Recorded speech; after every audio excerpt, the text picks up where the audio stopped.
Welcome to Chain Reactions, a weekly live stream from ISIN XYZ, the leading global marketing network, and hosted by yours truly, Blake, and my co-host, Polina.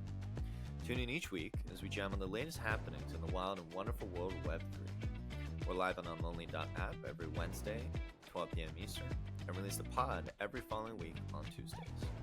Now, let's talk Chain Reactions. All right. Welcome, everyone. How are we doing today? How you doing, Polina? How you doing, Tom? Doing well. Friday. It's Friday. Long week. I'm excited. Long week. But this will be a fun one. So for anyone tuning in right now or anyone following up on the podcast when we publish this later, this is Chain Reactions, one time a week where Polina and I talk with awesome people from around the crypto space, founders, CMOs, heads of marketing, and just great people all around, talk about their projects, what they're working on. Really excited today. We have Tom on today, CMO at Rayls. They're doing some awesome stuff and all around bringing, I guess, TradFi on chain, if that's the easiest way to put it. But I don't want to say your thunder, Tom. So welcome. We'd love to have you introduce yourself. Let the folks know who you are and what you're up to, and then we can get into it from there. Yeah, perfect. Thank you for the warm intro. Happy to be surrounded by some esteemed marketers. I was going through the other podcasts earlier. You got some teams there, so I'm happy to be amongst them. But yeah, I'm the CMO for Rayls. We're going through a very exciting time at the moment. So hopefully some of the people seeing this will have seen a bit more of us cropping up across social and IRL. But we can talk about that a little later because I think you're going to ask me a couple of specific questions about those. Exactly. But so the way we love to always do it, Tom, is we love to, learn a bit more about the person behind the project. Right? And so we'd love to have you kind of tell us a bit more about yourself and more your journey, right? Like what did your career look like? How did you even get to crypto in general and then Rails specifically? Let's start there. Nice. So I think my story starts a little bit before my experience with Web3. I spent 5 years at Red Bull, which was probably kind of the most formative experience outside of Web3 of my career. I was working in international headquarters on the brand team. And I mean, this stuff is super applicable to what we do in Web3 because we are terrible at messaging. We're terrible at targeting, and we always move our positioning, and it's so bad for trust and conversion. And we wonder why these kind of short-term approaches to campaigns don't work. And it all boils down to bad kind of brand strategy at the beginning. So I like to think I still use some of what I learned there in Web3.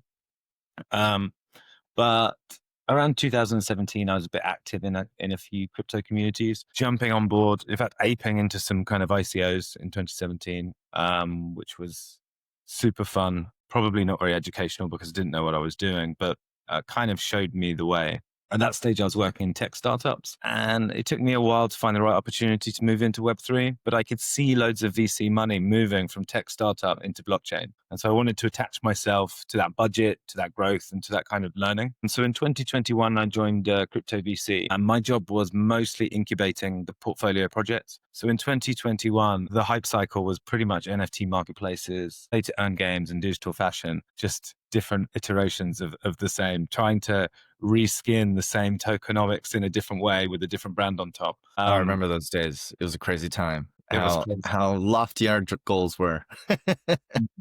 Yeah, I couldn't really see the wood for the trees back then, but looking back, I can rationalize what was happening. But at the moment, I didn't have the wisdom to understand. But pretty much it was the same kind of cookie cutter approach to early stage projects. Technically very sound founders, probably an okay use case, but lacking this kind of commercial acumen for marketing and BD. So that's pretty much where I jumped in, developing a brand, growing a community, and kind of preparing the projects for kind of token or NFT product launches, etc.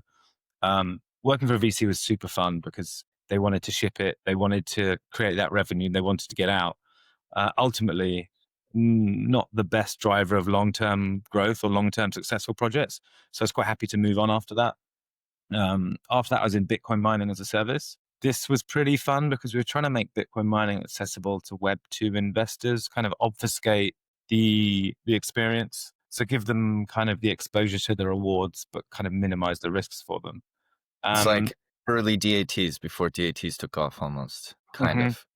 Yeah, exactly. It's the same kind of thing that we struggle with is what's the right level of obfuscation for the tech across Web3. That was a good example of that.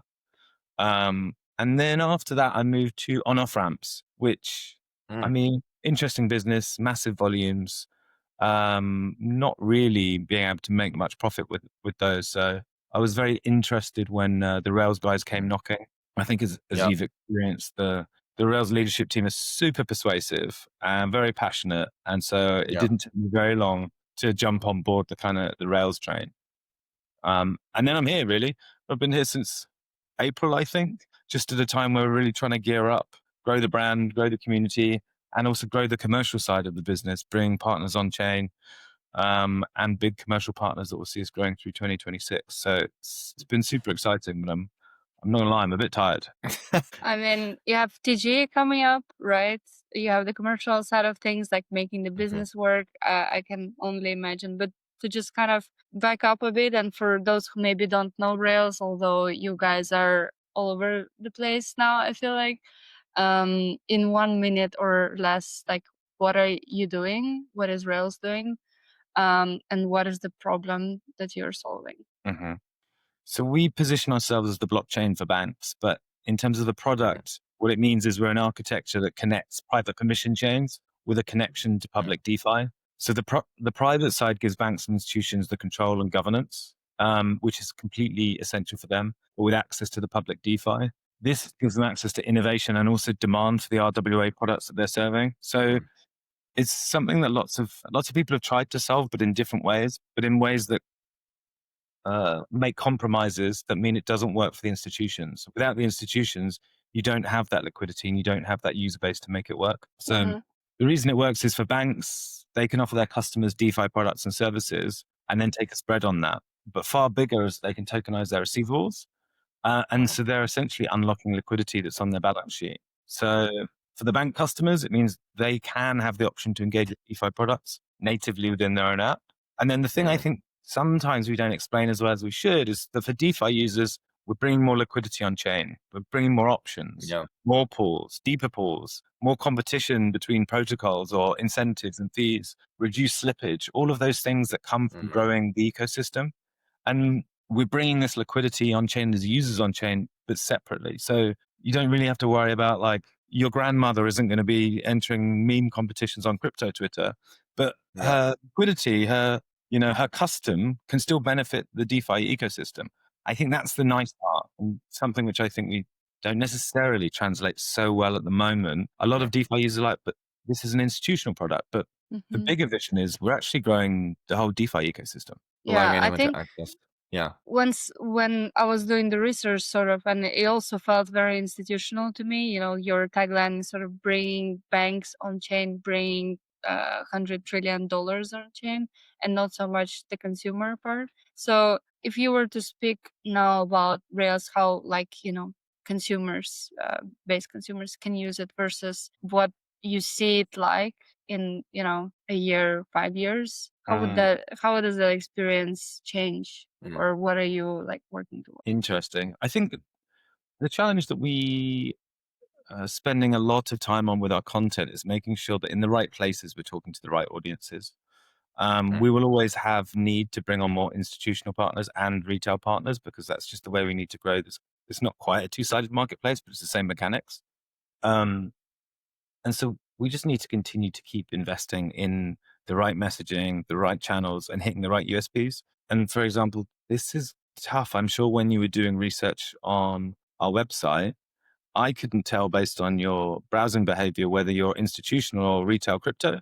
Until you've clicked a few things and you've gone down a little route, I really have no idea who you are. And so we're really trying to balance comms that doesn't, put off either side. And also knowing that websites are more important for an institutional mindset than a retail crypto, because we can do most of our comms on social, in a Discord, or, on a forum like this. But that is a challenge. That's one where we need to kind of scale our efforts there and be really smart about it. Yeah. I have a following up on that, and sorry to interrupt, right? But I think I want to kind of go back to the idea of, like, blockchain for banks, right? Because I want to kind of really get into, like, the points of differentiation, because I feel like, it's something that so many chains have been trying to pursue, right? Like Avalanche, who we've had on, I think it was like a year or two ago, right? Like, they have their private subnets, right? And then they're like, use this and we can do this. They're doing some interesting stuff. And Solana has like SPL, so they're able to like kind of create the privacy layer there, right? So everyone's tackling this opportunity in different ways, but I'm curious like how you guys see, the solution you're bringing, where like bridging DeFi and like being like very close to the banks and enabling that privacy layer is very important. But the way in which you guys are doing it, like what is the unique? What's the Sure. different? What's so different? I guess, yeah. I think the approach that we've made is we've known from the beginning that the hardest target audience for us to convert is the institutions, and it's taken us many years.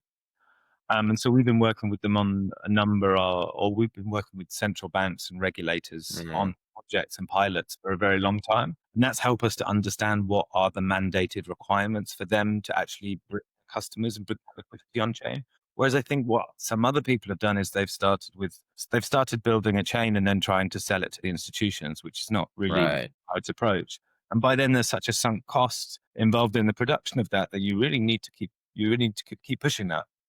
But Yeah. what we've done is we've collaborated with the central banks. We've been working with the Central Bank of Brazil. We're working with the European Commission for the blockchain sandbox. And we've got some other interesting things that we haven't quite announced with some other kind of central banks in Europe as well, which is super exciting. And that means that we're already building something that has product market fit on the institutional side. And we've already created that demand. So obviously, the challenge again is always to connect this institutional and the retail side. And the RLS token is a good opportunity for that. So we're actually already creating revenue through some partnerships with institutions. So we've got a proof of usage dashboard, which I'm always trying to push out and make people look at pou.rails.com. And this is showing that on What's a the monthly link? I could pull it up right now and screen share. Yeah. Yes. pou.rails.com, I think. All right, I got it. Hold on. Here we go. I can screen share while please continue. I'll do the screen share. Nice. And you can see there that what we're doing is we're being paid by financial institutions in RLS token at an average of around 80,000 per month. It's not loads, and we're looking to scale that, but we've already created demand for the token before the launch, and that's showing that traction with the financial institutions. This is kind of a nice, it's not the most beautifully designed dashboard, but what it tells you is super valuable. I'm very bullish on this as a point of evidence, especially considering we're pre-TGE. The fact that we're revenue positive does put us in a different echelon of kind of projects, which is something that we're really happy to do. You're actually making money? What am I? We Wow. don't do that in crypto. I don't know what that means. Yeah, we're doing it the wrong way.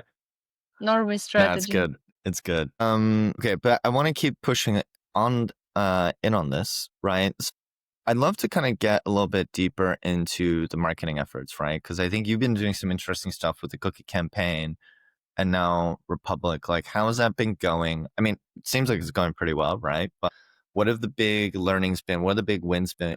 And also, we always love to hear like, not losses, but maybe like lessons learned, right? Yeah. Like, there's lots of lessons.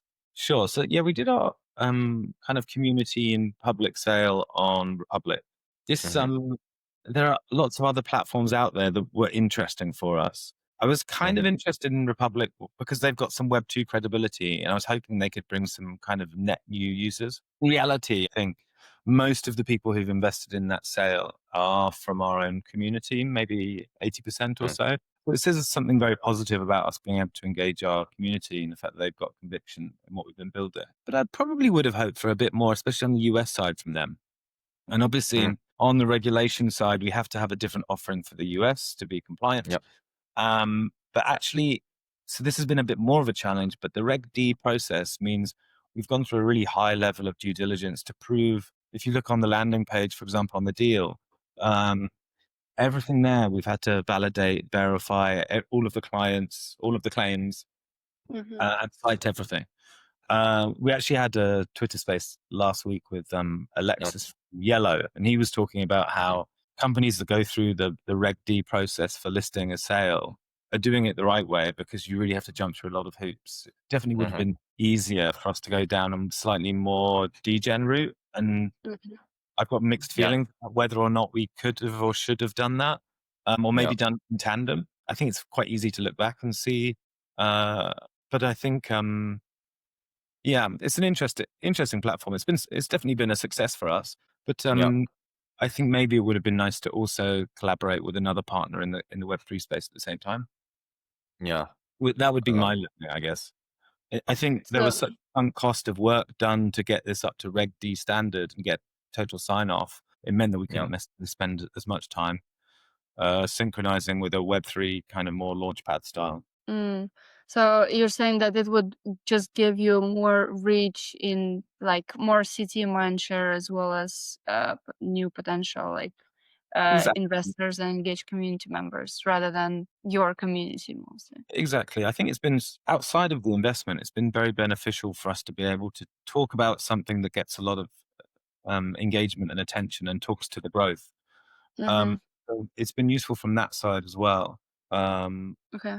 But in terms of, general go-to-market, you said you spent, years talking to institutions and like running pilot programs, and only now you're kind of going all out with community raise, cookie campaign, and everything else. And if I was to sort of back it up, like rewind and try to map it, what did it look like? I saw you guys doing a lot of events, like event after event after event. You're on each and every one. You did the cookie campaign, right? You did. You have some sort of referral affiliate campaign with Fuel, I think, as well, right? There's the community sale on Republic. Am I missing something? You're very active on Spaces and live stream seems to be You're your doing it like right, Tom.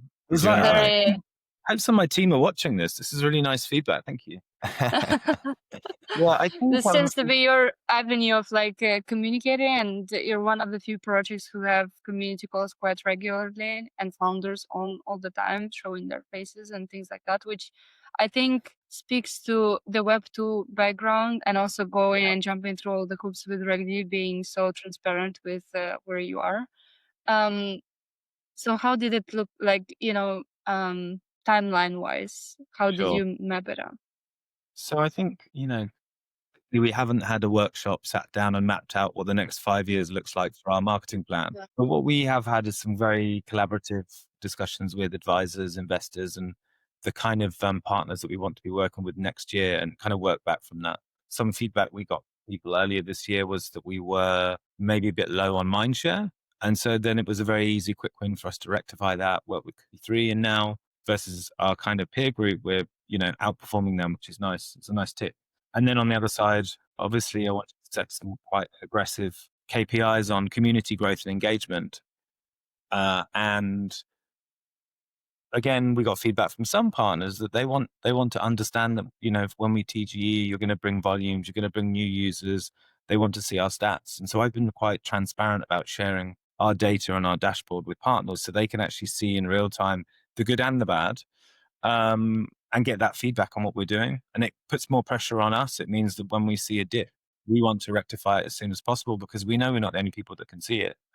Also, keeping a good amount of engagement is easy to fake for a short amount of time, but actually to achieve it long term, you do need to make sure that you're using different formats. And that's kind of how the space has come around, really. And importantly, as you say, differentiating our leadership team.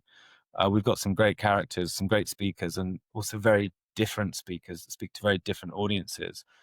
So getting them to talk on stage, on Spaces, has been super useful because they all have a different audience that they can engage with.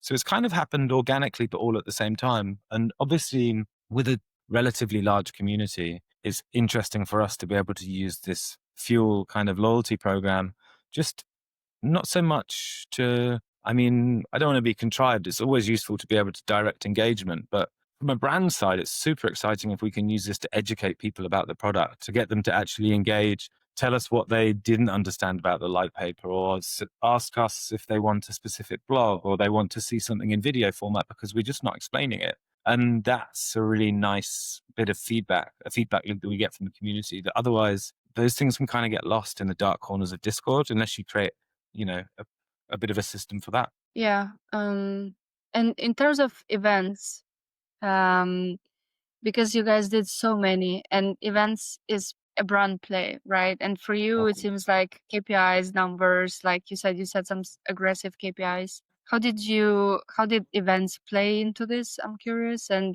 I know you guys did a TGE soon party bus in Singapore. It's like, did Yeah. you measure the number of rides or? Yeah. So I think, again, it was the same kind of situational kind of report that I did when I started, which was that maybe we weren't getting quite enough awareness, or people didn't really know or care who we were at certain stages. And at these events, if every time you speak to somebody, you have to explain who you are in relation to a competitor in the field, then you've already lost the game. If you're like, we're like this, but we do this, you've already lost. So for us, being able to spend that money to boost that awareness, so that now people come up to us if we're wearing our shirts and they're asking what else we're doing, they know about us. And so the ROI on that is quite clear, but obviously it's a little bit fluffy, a lot of this stuff, but the feeling that we get from it is that it attributes well, because good ROI, but that also the event season starts and ends incredibly quickly. Like, we're coming to the end of it now, which I think everyone's quite happy about, but there's quite a short window for us to make a big splash. And if I'm going to fly both founders to the other side of the world, I want to make sure that we're squeezing as much value out of it as possible. I want to make sure one of them is speaking every single day. I want to make sure we've got an event that we're hosting or co-hosting every single day. I want to make sure somebody wants our merch somewhere and we give it to them. And it doesn't need to be loads of merch. It doesn't, none of those things. But if somebody wants it, I'd love to give them the merch. There's a real issue, I think. Event merch, the amount of t-shirts and totes. I think the world is done. I think we've got enough. Like, we need Too more many totes. t-shirts. Yeah. What Too merch many did you totes. have? Hmm? Hats? What merch did you have? So in Singapore, we had umbrellas, which we had in our vans, and we were just waiting for the monsoon to come. So it was quite Mm-hmm. to actually be enjoying the rain, doing a bit of a rain dance. Then when it came out, we could go outside the main event, hand them out. And I was quite gratified that some people have messaged me afterwards to say, I got home and I've got a Rayls umbrella. I don't know how I got it, but it's there. So it's good. And the rest, obviously, I'm in London, so I'm going to get through those umbrellas one way or another. So there's definitely paper for that. I imagine you would do something with a train, like a train, as a little train toy, something. We Think definitely, about Rails. we do need to do more train stuff. It's a shame. The problem with train tracks is they don't move. So it's quite hard for an event. But Bullet train. but we will definitely do something.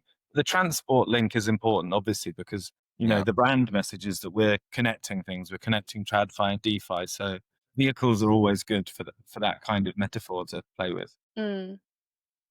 True. Because Rails has two completely different audiences, institutions, and then degens potentially. You mentioned something about different messaging on different platforms that for institutions, websites are very important. How do you map out the platforms that you're currently using, or perhaps thinking about them further, of going potentially beyond even crypto Twitter? Because from what I understand also is, as you onboard more banks, you onboard more people who one way or the other will use Rails to use, DeFi applications, right? And if you want to grow your sort of mindshare in the banking space, Twitter is not the first place that these normie users go to, right? Mm-hmm. So on the institutional side, the vision is that when we onboard a bank, they will actually serve, probably it'll be white labeled, to be honest, but they'll be serving through Rails some kind of a DeFi pool, let's say, or a DeFi pot within their native banking app. So we don't necessarily need them to experience the brand or engage with us. So that's why working with the banks is essentially like a whale strategy in Web3, because that brings us everything else, which is good, because I don't really want to be creating loads of retail TradFi content, because that would be a lot on top. LinkedIn. yeah, of course. Okay, and then for degen, then for Web3, just focus on Twitter and Discord for community. Yeah, I mean, those are the main channels, obviously, and we've got Obviously, we're present on Telegram, and in some markets, it's a bit more important for us to be playing there. At the moment, we don't do anything on Reddit, but I see some opportunity there to be playing around. And similarly, we are not doing enough with video, especially short form video. So this is something that we need to crack. But maybe I don't want to spread ourselves too thin in the run up to TGE. It's better to be focused on a few things and then maybe set some new KPIs specific to those new channels. I think there's more risk of us losing focus at this stage than missing opportunities from not being on every channel. That's I true. think it's the right move. Focus, and TG is coming up. I would love to kind of get a bit more just for like general folks listening in, right? Like, what is the value prop for retail? I know it's like on the Republic page. I know people can read it, obviously, but would love to hear it straight from you of like, for retail users, like, why should they care, right? Like, how do they benefit? You know, what's the value accrual? I'm sure you've talked about this ad nauseum, right? But it's always good to just kind of spell it out in your own words so the folks know. Well, I think the main thing is that even though we talk a lot about the institutional side and we talk about Mhm. chats and we talk about banks, what we really mean is we just want it's just a way of us onboarding their liquidity into DeFi.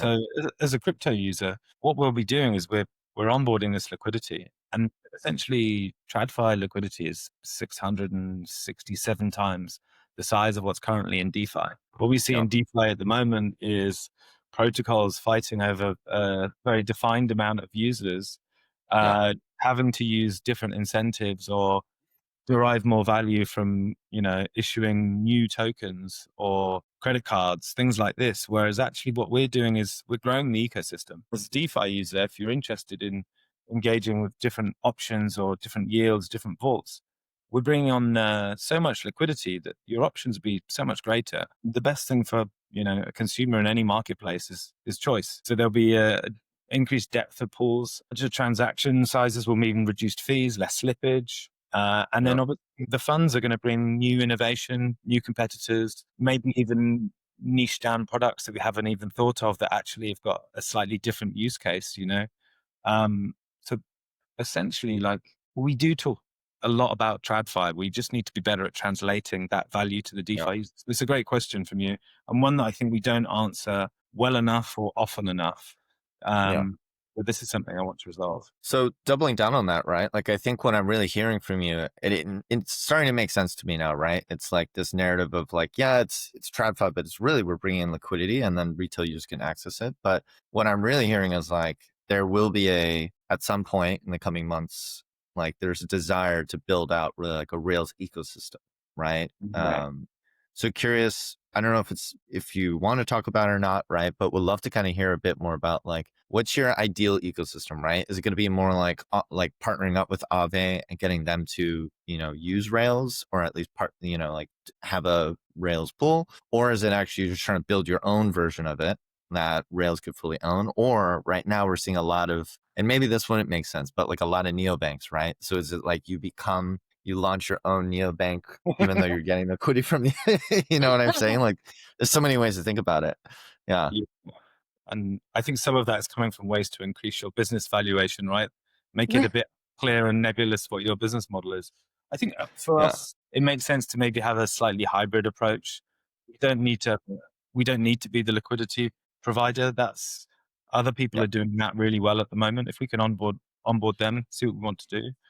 But when it comes to kind of building on chain, Q1 is going to be massive for us. Post TGE, we need to really rationalize how we refocus these efforts into mainnet, as well as hopefully this month I'll be talking a lot more about our developer grant program. So we'll be incentivizing people to start building.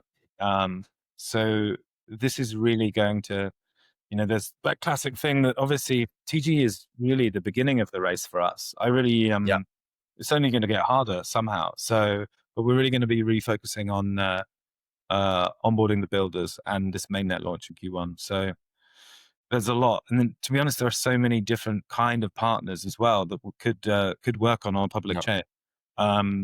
We probably just need to be strategic about what makes most sense for our users at which time. Yeah, figuring out the right ones at which I think point. this is such a good thing about like TGE is just the start. I think a lot of people like do so much build up until TGE, but the real work really starts after it, when you start to like, you have to deliver, right? Wrong. I want to take time off, but yeah, it's going to be intense.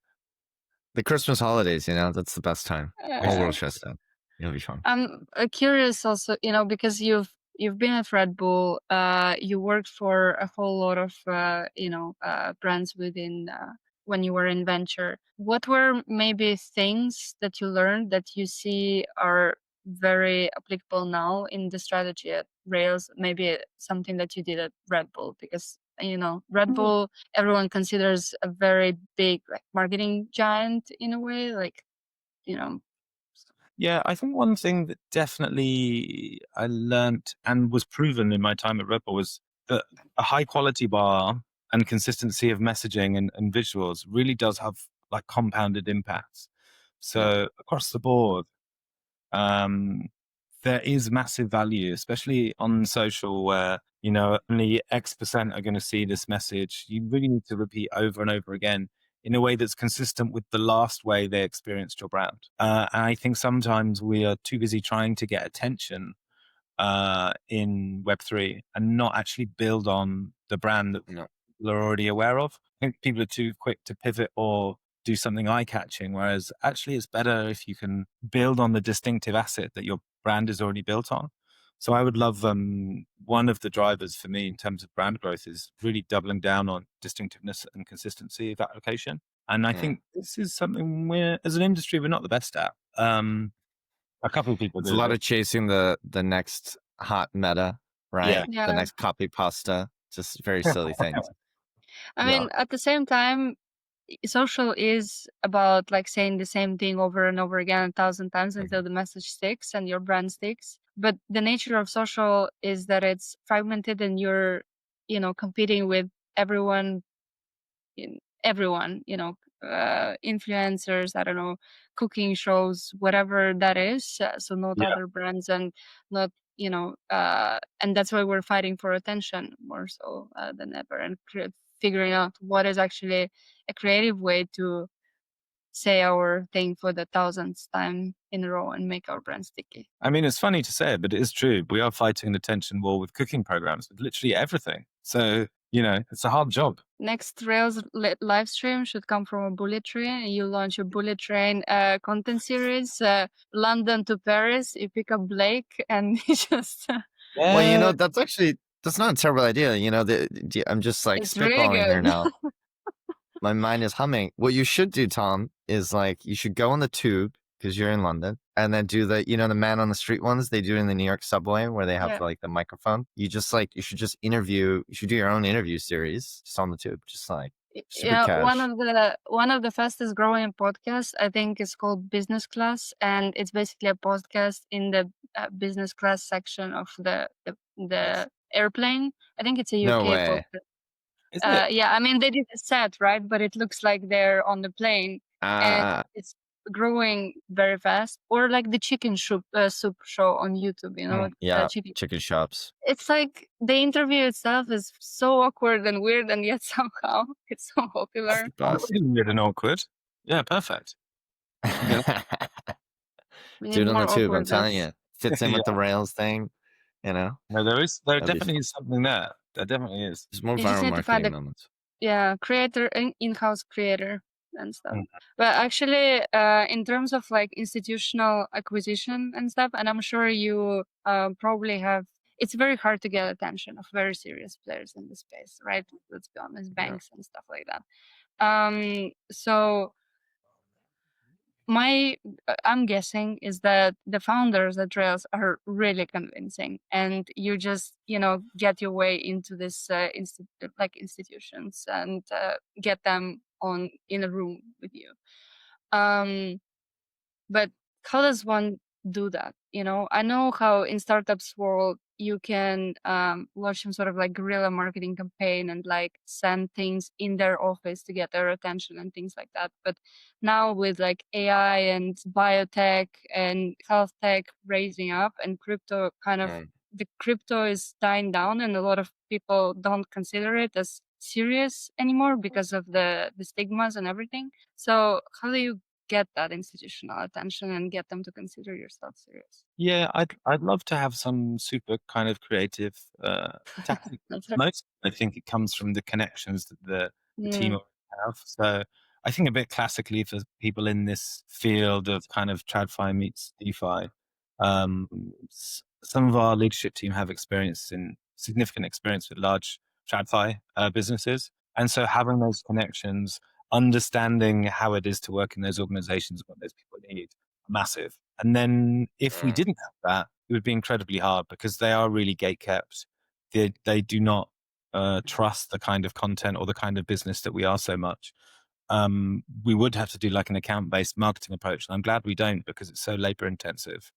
That actually we're just leveraging our connections. But then also, you know, I've got I'm very fortunate that I've got two co-founders, one of which who is TradFi and commercial, and one that is degen and technical. And so it really helps us when it comes to decision making as a business. It means both of our target audiences are being reconciled in every decision. It also means they don't always agree on stuff, which is also very healthy. But then it also means if we are trying to onboard a DeFi protocol, I know who to send. If we're trying to onboard a bank, I know who to send. So it's very clear who they appeal to, what their USPs are, and how they can convert. So it's kind of like we strategically built the leadership team to achieve our goals, but it works quite nicely. you got the best of both worlds. You That's how speak the you get the language of magic. both of your target audiences, right? It's like, no, I'm excited for you to onboard some, so like the popular neobanks and stuff like Revolut. I mean, Revolut it was based out of UK, but I think they moved to Dubai now or something like that. Is that right? Yeah. He's You definitely just camp outside their office, yeah. do some Rails. I'm sure it's all the same, but I think earlier this year they were onboarding more people into crypto than anybody else in the world. They're a real powerhouse. Robinhood. Yeah. Which actually kind of brings me to that kind of piques my interest on something else, which is, I think when it comes to the list of like people that you've worked with in the institutions, right? We're talking about central banks, as far as I'm aware, right? Like you guys were helping JP Morgan with their Connexus project, right? Where do neobanks fit into the picture there? Because as far as it's a bit tricky, right? Because like some of them are like everyone needs to partner up because as all these neobanks at some point they're creating like stablecoin accounts. But do they need Rails? Or I guess it just depends on who the player is and just how far along they are, right? And how crypto native. Exactly. I think there's neobanks can still be quite a broad range of businesses. Yeah. The interesting thing for us is obviously their risk appetite is higher, their need for innovation is higher, and the fact that a lot of these neobanks are more willing to serve crypto natively in their app is already a very positive sign. Yeah. That means that they're definitely closer, and I would imagine a far shorter sales cycle when it comes to onboarding. So they are definitely interesting. And obviously one of the biggest neobanks being based in Brazil is also super, super interesting for us because we've got such strength in LATAM. Yeah, which then also leads me to a different question is like global expansion plans, right? Like, yeah, a lot of Brazil, a lot of LATAM. I think we were talking a lot about Europe. Curious with like, and obviously, like full disclosure, like we're helping you guys with some stuff in Asia, right? But like Asia and then Africa, like how do you guys think about the other markets as well? Yeah. Interesting. Yeah. So I think at the moment, there's a couple of different ways to do this. I was kind of interested to see how our mindshare compares with other similar projects in the space. But for TGE, being able to attract a retail crypto buyer means targeting the high volume markets, deducting stablecoin volumes from that is an interesting way to go about it. But then more interesting is outside of the token, I want to bring on DeFi users who are actually going to stake, engage, and then when we launch mainnet, be able to benefit from the tokenized receivables. So there are a few different things to do there. So we need to make sure that we're targeting, classic high volume markets. So the Koreas, the Turkeys, those kind of markets that maybe we don't naturally have a footprint in, and just do some local campaigns. But then also making sure we're in front of the right people that are engaging with DeFi is something where probably less of a geographical focus, more of a on-chain targeting kind of approach there. So maybe I'd be looking to do some partnerships with some platforms, but then also some on-chain optimized ads rather than just looking purely at geographies. Probably I'd be better off looking at like wallet values and things like that, play around with addressable, that kind of thing. Addressable's great. We know that team, and I would +1 on that. We actually need to get ASAP on that at some point. He's been that's a shout out to you, ASAP. We got to get you on.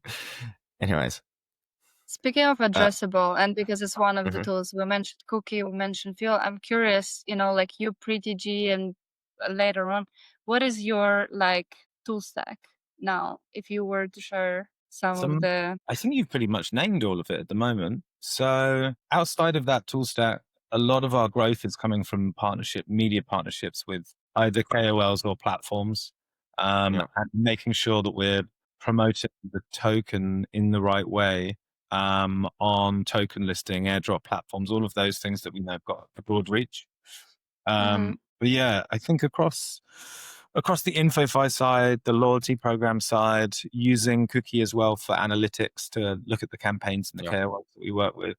That's kind of that's mostly it. I've got some external support on kind of data science to make sure that the strategy is built off of the right assumptions. We're not based on just guesses, especially when it comes to putting our budget towards certain markets or certain campaigns. But apart from that, that's it. We're trying to keep it quite simple.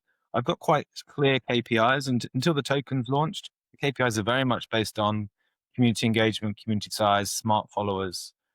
Smart followers is the hardest one, I think, to achieve, but something that we're getting closer towards. And then I'm mostly putting our budget only towards things that actually put me directly in that way, because I think some of the analytics available can be a bit confounding until you can attach it to on-chain data, because Yeah. what does it mean? I mean, even mindshare, to be honest, before you actually convert that mindshare into on-chain activity, it's not worthless, but it's not. It's kind of hard- worthless. hard to ROI, isn't it?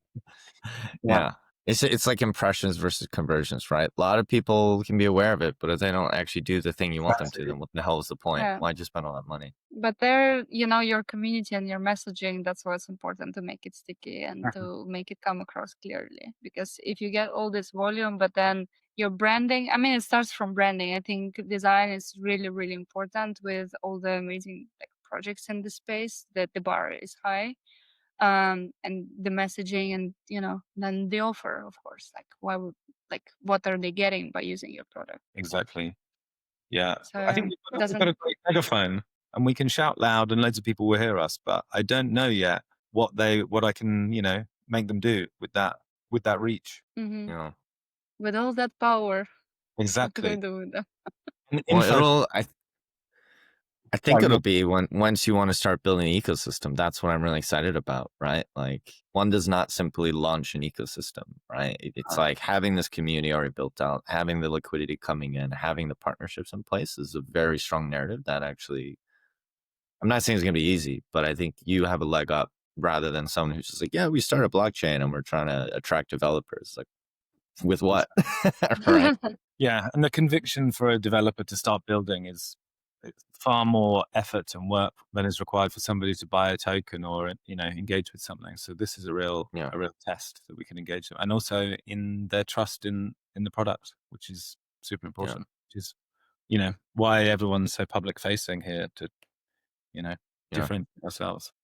Tom, it's so clear, just like a comment, like it's just so clear even from this conversation that like clearly you know what you're doing, right? Like, which is very refreshing because I've talked to a lot of CMOs and, we work with a lot of different people and, a lot of other people do also know what they're doing, but I think you bring a level of sophistication perhaps, and more of a macro view that is really refreshing, I think, when it comes to actually building this up. So kudos. Web 2 view, no? What is that?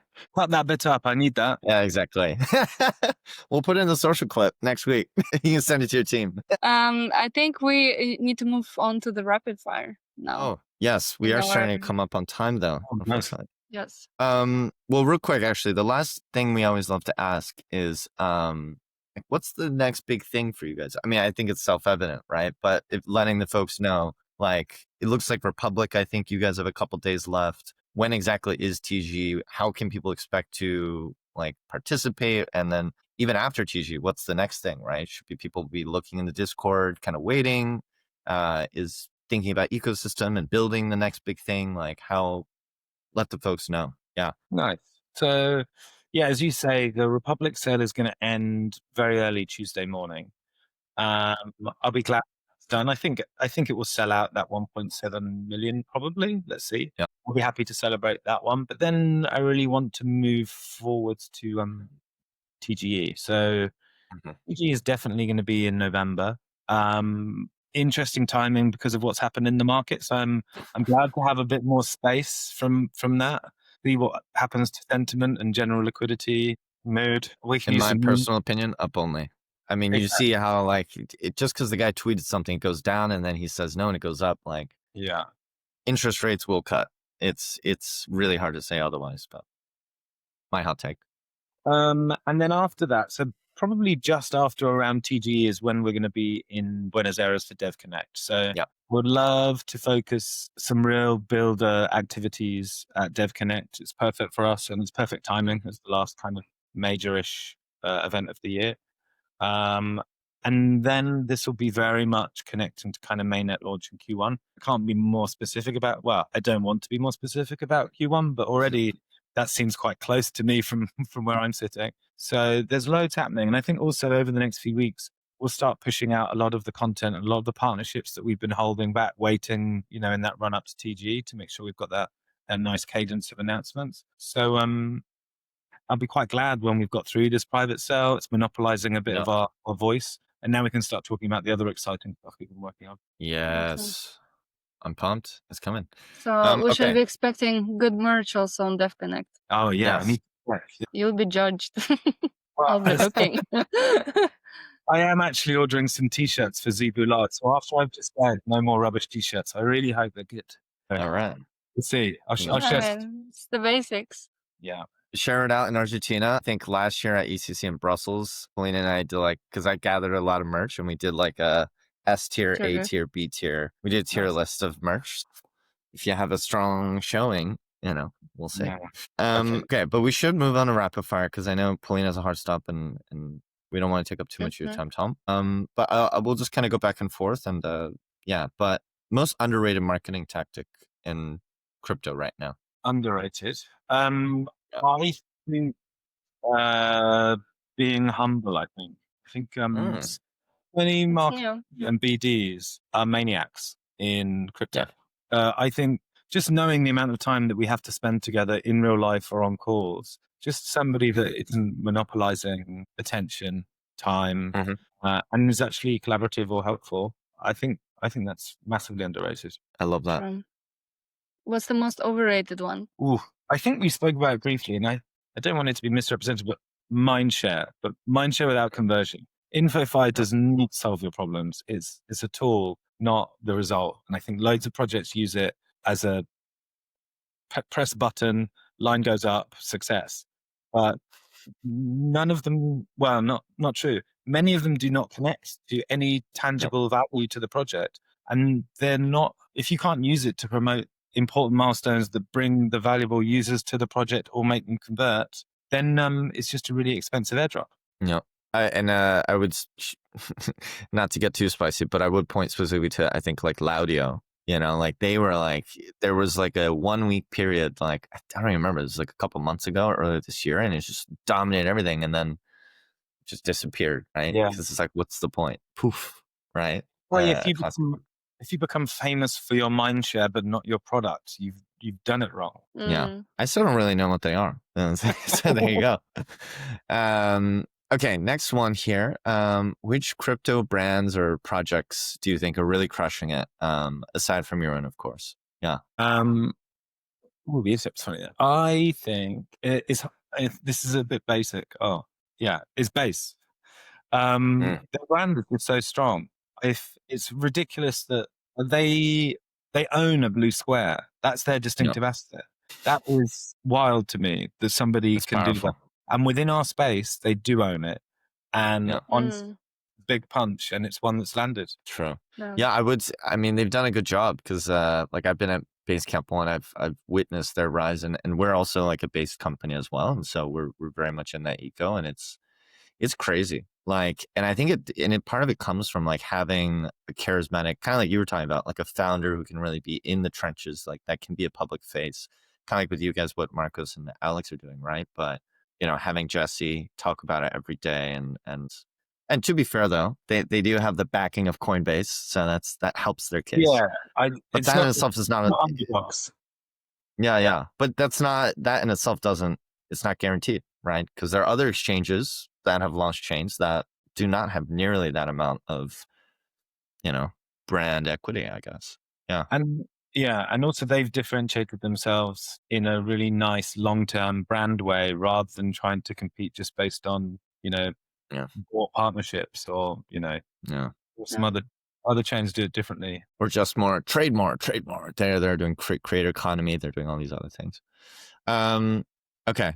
And then last one, Pauline, you want to take it away? It's your favorite question. Please go.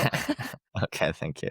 Yeah, this is my favorite one. I've asked every guest this because this is our third season of the pod. It's evolved over the years, but every guest we've ever had, we've asked this question, which is, looking back at the past year, what's your biggest professional learning as a marketer or crypto marketer, however you want to define it? Yeah. Yes. It's about the importance of shipping and iterating and pivoting quickly. Not just need to do things quickly. I think we overthink and overplan things sometimes. And sometimes when you delay the campaign that you've put out, that strategy might have been farmed to death by the time it comes out.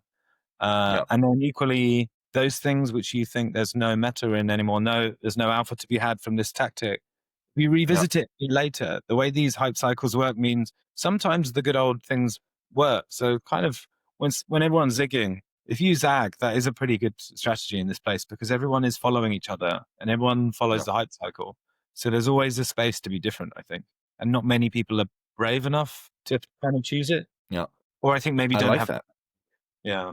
Well, they either don't have the strategic mind to do so. And even if they have the strategic mind, I think the other thing that I think you should also consider yourself lucky for, but I think it just speaks to the quality of the team and the project is like clearly the founders trust you and clearly you know what you're doing. It's a rare combination. But the unfortunate truth is in this space, what we see so often from our side, even working with clients or like our members who've come from other companies, right, is there's a lot of really brilliant marketing minds out there. But if the founders don't want to let go of the reins and they can't trust their people to do the work, you're kind of stuck, right? And you're going to fail.